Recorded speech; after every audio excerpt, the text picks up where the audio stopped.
Hi there, I'm Birgit O'Connor and welcome to my studio. As you can see, I have a lot going on here, and today what we're going to do is paint two little hummingbirds. We're going to keep this very simple, and if you look at these two areas right here, that would be very similar to our lilac painting that we did a little earlier. And if we look at our hummingbird here, basically what we're doing is working with our greens, allowing that to dry. And then once that dries, I'll come back in with a little more color so we have those really fun little edges. And we're going to keep it very simple. The other thing that happens is don't judge yourself, because if you do something just as simple as this, that's great. If you just fill in the body, add some green, maybe add a couple brush strokes on top, that would be wonderful. And you can see over here, we have some very simple brush strokes, and that comes by pressing and then releasing our brush a little bit, and our little lilac thing over here.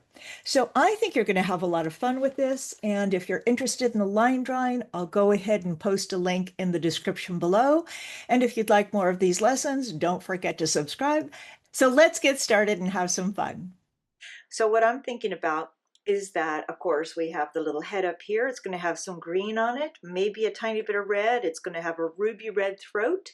We have our wings, and if you remember from the last lesson, we worked on a little brush stroke where we press hard and then taper that stroke. That way we'll have our feathers. And then we're going to have our little tummy, and we have a sitting hummingbird right here. And I drew out some flowers, but I'm not sure if I'm going to actually do it this way or spatter or what I'm going to do with it. Now, what I'm thinking about are the greens that I have. So it's basically this light green with some yellow and that green, or it is a combination of blue and yellow to get a light green. And that's all. The color green you get is all going to depend on how much of the yellow you put in. You can either paint with green or paint with blue and yellow. So here I have some blue. I'm going to go ahead and put that in there. And my yellow is a little messy. So when I take my blue and if I don't clean off my brush, my yellow is going to be dirty. And I don't necessarily want that, but I think that I can get away with it. Let's test it. Now that's okay. I want it to be a little more yellow. So we'll get that in there. A little more brighter green. Or you can use your set over here. I'm going to go on dry paper, and let's see, I'm going to go around the eye, go underneath his wing. I think I want it to be brighter, a brighter green. So if I want it to be brighter, I'm going to add more yellow, and I'll do it over here. And I want more water in it. And I don't need to get too carried away. I'm using student grade paper, so it reacts a little differently, and that's okay. We're just going to work with it. I'm bringing the color all the way down, or almost all the way down. And I think we're going to add a little bit of this green in the wing.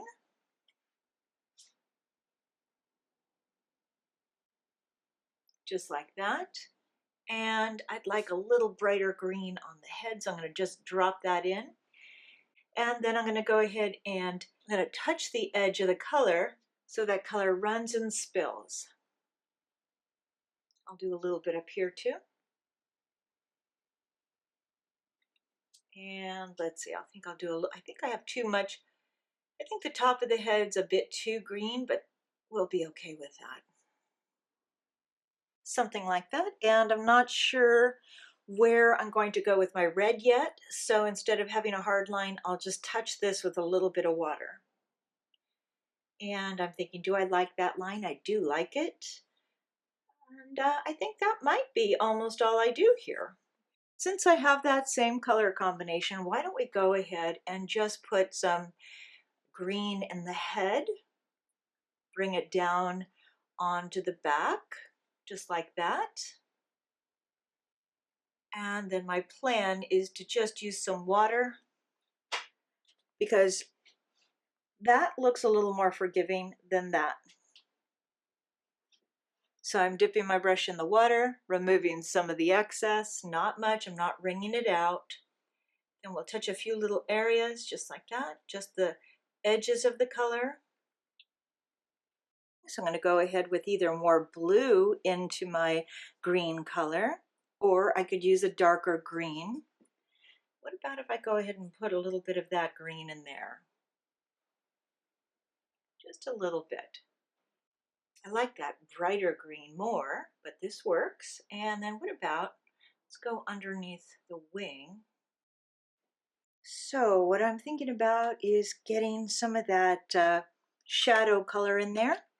My favorite blue-gray combination is using a little French ultramarine blue and a little burnt sienna. You can see how much water I have in here, so it's not really thick and pasty. We can take a look at that. Let's look at a blue over here.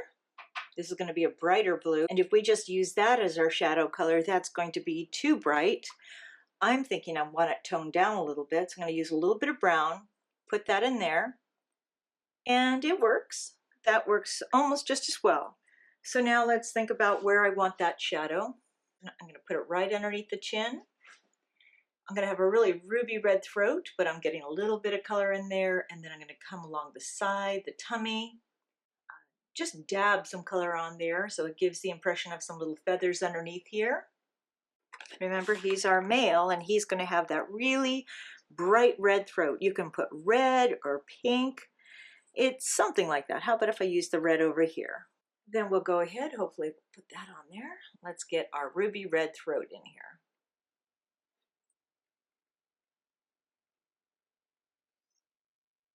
And we'll let that dry for just a second. So I'm going to mix together my colors, and by mixing these together, we actually make more of a brown.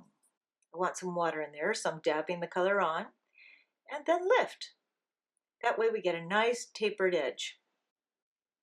And let's do the same thing over here. I'm working on dry paper, just like that. Take some of my magenta color, and let's see, I think I've got a purple over here. Let's go ahead, get a purple. Mix. You can see I don't go directly from here in. I'm going from here over to my palette, either one, or to a plate. And then we'll just drop in a little bit of that darker color right through here. Tiny bit. Might even bring just a tiny bit of that down, not much. For the feathers, I'm going to take my brown. In fact, I think I'm going to bring that into my color that I already have here. And what I always like to do is test my color first to see if I like it. I want it to be a little more gray, so I'm going to put a little blue into it to tone it down, or even the green.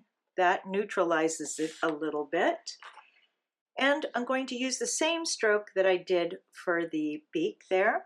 It's going to be how you hold your brush. I'm going to press and lift, press and lift. I got a little more of that blue in there to go a little bit darker. And you can also see how much I mix my color. And then I'm going to start from the outside like that and press. Just like that.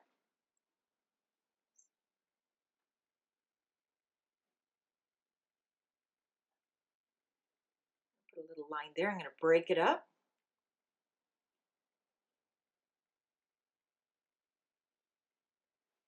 I'm going to just touch a few of these spots.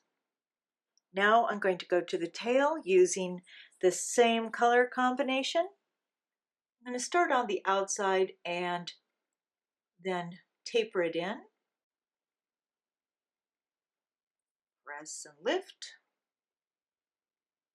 Press and lift. Now this may take a little bit of practice because it's really all in how you hold your wrist. Because if I go from here, that could look a little straight, which I don't want it to. So I'm switching my hand like this. Remember, this is straight. I'll switch my hand like this, and I'm going to press and lift. And I'll do the same thing over here. Press and lift. So I'm going to go ahead, change the angle of my wrist, press and lift. Maybe drop in a little more color. Just like that. And here I'm going to go press and lift, press, get more color in there, and lift. I'm going to take a clean brush with not much water and just touch a few of these little lines, and then it should just disappear and meld together. The female doesn't have the same amount of color. I think I'm just going to drop it in just like that. Remember, clean water, remove the excess, dab off the extra water, and I'm going to soften a few of those brush strokes. Otherwise, you're not going to be thrilled with it. Little strokes in here to give the impression of the feet. And all that is going to be a broken line, like we already did here. Basically, skip your brush. Otherwise, if you have a straight line, that's going to look distracting. Skip our brush and turn his little toes like that. And over here, I think I'm going to put her on a branch in just a second. Now for the eye, I'm going to use either a smaller brush like this, or if you want to have more control, you can use a permanent Sharpie marker like this, or a smaller one like that. But I like the look of this brush, so I'm going to go ahead, get it wet first, get a little bit of my black or indigo, just a dark color. Make sure that all the surrounding color is dry so that eye doesn't get too big. Now the thing that we want to remember is to try to leave a little shine in the eye, because a little white shine of the sun, because if it doesn't have that, then it doesn't have its personality.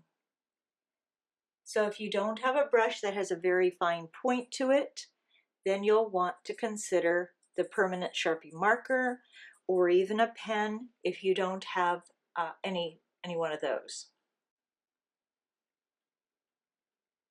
Just like that. And let's give her a little shine over here.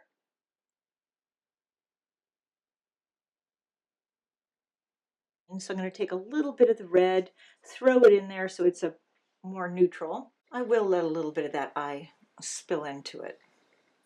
That way it doesn't stand out too much. I just touched a few little spots right there. What if we add a little bit onto her back? Just because I can't help myself. That way it looks more complicated than it really is. And add just a few little strokes like that to give them all those tiny little feathers. And I don't want it to look too spotty, so I'm going to break those lines up with just a little bit of water. Then it looks like you put a lot of work into it.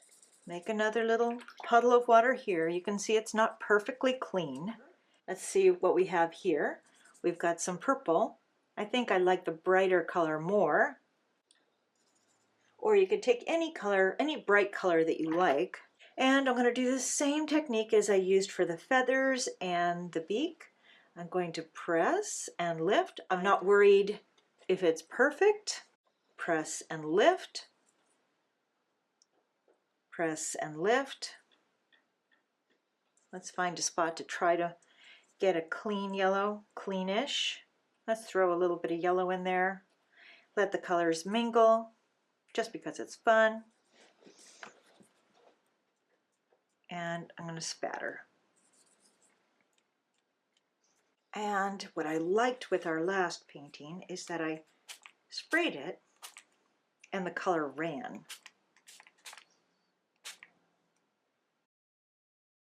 And give it a little branch to sit on. There, now it looks like it's on a branch. Do I want to add a blue sky into it? Would that be nice? Let's see, do I like that? How about if we do that? Let's do it. And then I'm going to use my water.